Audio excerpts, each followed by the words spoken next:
Job hunting is exhausting, but do not let it crush your spirit. Hi, I am Buri, and if you're new here, welcome. This is Buri's Debrief. Stories from a multi-dimensional woman building purpose, income, leadership, and joy in real life. If you've been following my channel, you must have heard my story about almost getting arrested while job hunting in Douala. I have it linked right here. Now, terrified as I was, I headed back to my hometown in Bamenda. I said, no, I'm not going to die because I'm looking for a job. So here I was back in my hometown trying to, recuperate and just take things easy and figure out my next moves. So I thought to myself, I can't just sit at home. I have to still go out there and try to find something. I remember going from one credit union to the next. Police credit union, Aziri credit union, tell me whatever credit union. I stopped there, I dropped an application. Still crickets. I heard nothing back. I went to the banks. Union Bank, Eco Bank, BSEC. I even remember then was when UBA just started in Bamenda. So I stopped by UBA, and at UBA I had one of my older sister's friend whose friend's husband worked at UBA. Okay, let me say that again. Interesting relationship. My older sister, who at the time was abroad in Germany, has a friend who had been hanging out with me ever since my sister left. I considered her an older sister. She had a very close friend whose husband worked at UBA. So she encouraged me to go drop my application at UBA. Say, no, you could probably, you can get, it is a chance, just take a chance at UBA. Now you're going there thinking you know somebody who could probably help you cajole and find a spot for you. I remember going there that day. This guy was actually working on that day, and I gave my application to him. I told him exactly what I have been through and, tried to, package myself. But remember, these people are only employees. He has no say in who gets hired to work at UBA. But anyway, I had to shoot my shot. So I gave it a go. I dropped my application with him. Still, I heard nothing back. Now, at this point, I am so tired. This was probably, I had graduated in 2007. I had been job hunting the entire 2008. This was probably around 2009. And I'm thinking to myself, well, I don't know. Maybe my options are out of this country. I don't know. But I remained hopeful, still pushing, still pressing on. One weekend, I decided, let me go back to Douala. Then I wasn't going with the intention of job hunting as I'd done in the beginning. Again, that fright was still in me. So I was just going, change my air, talk to people, maybe have a fresh perspective of Douala job market and all that.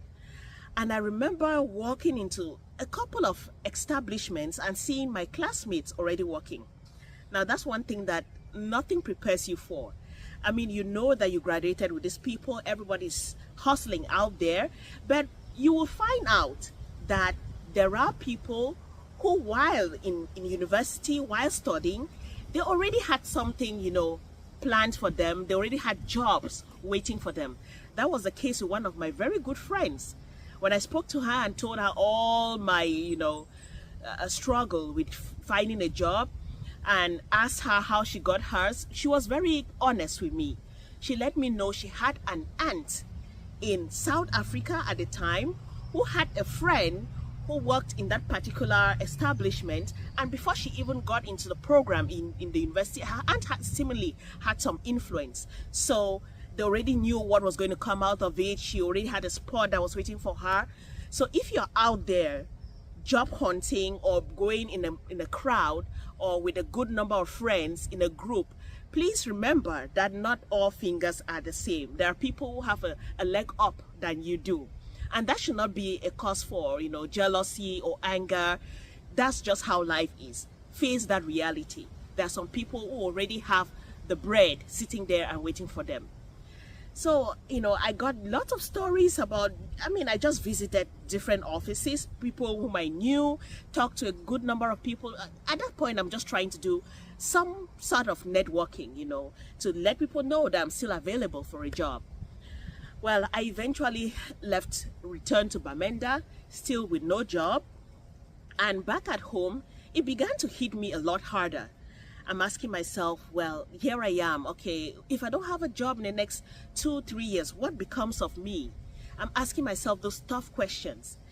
And then I said, but why not just take whatever is available just so that I can leave the house every morning? It's very healthy for me to stay in, amongst people who are also trying to grow, young people, rather than just sitting at home. You eventually just rot. So I started going out to town along Commercial Avenue, the main street in Bamenda, my hometown. And I would just look even at shops, ask them if they're looking for any help. I eventually bumped into this shop. It was called Manasata at the time. It was a shop that sold used items from the United States. So they brought them there and people buy second-hand goods and all that. And I saw a poster that said they are going to be conducting an interview for some inventory specialists. I immediately dusted my curriculum vitae, my CV. That's how we used to call it. Now I'm so used to this word resume. That's not what we called it back then. It was CV, curriculum vitae. I went back, dusted it up. When it was a day for submission of applications, I came, I had written a very nice application. I submitted and then waited. Eventually, I got a call that they wanted to interview me. We went for the interview. It was a very long line. That's when you realize how many people are really out there equally looking for a job. I couldn't believe the line, the queue that was in front of this shop. I'm like, this is just a shop. I didn't expect to see so many people. But you realize there is so much unemployment. Okay, we go into the interview. They asked me questions. Of course, I was very poised. I put in my all into that interview, regardless of the fact that it was just a shop, And I got hired. That was my first job after university, working as an inventory specialist in a shop, and at that job, what I learned was just bring your full self to work every single day. You never know what opportunities may show up. You don't know who is going to walk into that office. That's how the real networking starts. You have to be in a position, you have to be positioned such that people can even see you. If you say you're networking and you're constantly just sitting at home, you are really not anywhere professional. It's hard for people to take notice of you. They may know you by name, they may know your character, but sometimes your professional character is very different from who you are as a person. So at that job, I put in my all. It was really what I needed to do was take inventory, and this was done so manually. I had a whole list. I would go looking what items are finished, what they should reorder, what they should call the United States to bring in.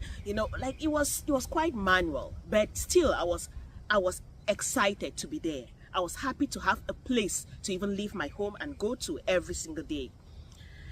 I kept on working there until it got to a point where the owner of that shop, oh my God, I just remembered he passed away early this month. I saw the news on the internet and I was devastated.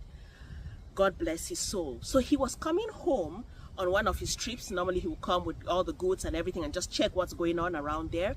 And this time he came home and it seemed that he was not returning to the US. He had a different plan. He had the plan to start leasing bikes. It was when this whole bike business started in Bamenda, Okada, as most people called it.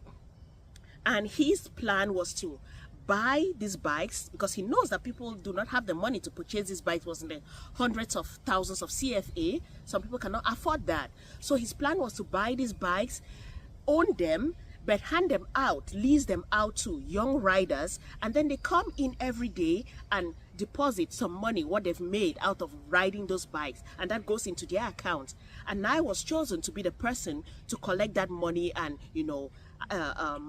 take care of the accounts, record the transactions. That was basic bookkeeping right there. And that was a fantastic skill to learn at the time and to do something, in real life. Most of these things I had only done them, read about them or done them in school. So it was a good opportunity. I loved that opportunity, but I knew that I was made for more. So deep within me, remember that fire that lit up until I was almost arrested? It never went away. So I knew that I was destined for more. I started looking for more. What else can I do? This is just not all I am meant to be, you know. The pay too wasn't great. It was just something to help me get a taxi, maybe back and forth, you know. So of course, I am still out there looking. Now, my message today is, this is a state where most people are at. Oops, my camera was falling. Yeah, many people are at this point in their lives when they are not sure. Job market is tough. Maybe you've been laid off. Maybe you've just never had a job. Maybe, remember, all I'm out here to say today is, remember, this is just one phase of your professional life. And it is important that you go through this phase. It helps you appreciate opportunities that will show up later on in your life better. Also, if you don't manage to get anything small, no matter how small it is, please do your work diligently. It will pay off down the line. It will help you even get off your professional journey on a good footing. It's very important that no matter how small anything you're doing is, do it well. One of my mantras is always, anything worth doing is worth doing well. I will continue my story when I left this particular job. So I encourage you to please keep watching, stay tuned, like, share, and subscribe, and I'll be bringing you more of my story bit by bit and giving you the lessons I learned along the way. Thanks for watching today. Bye.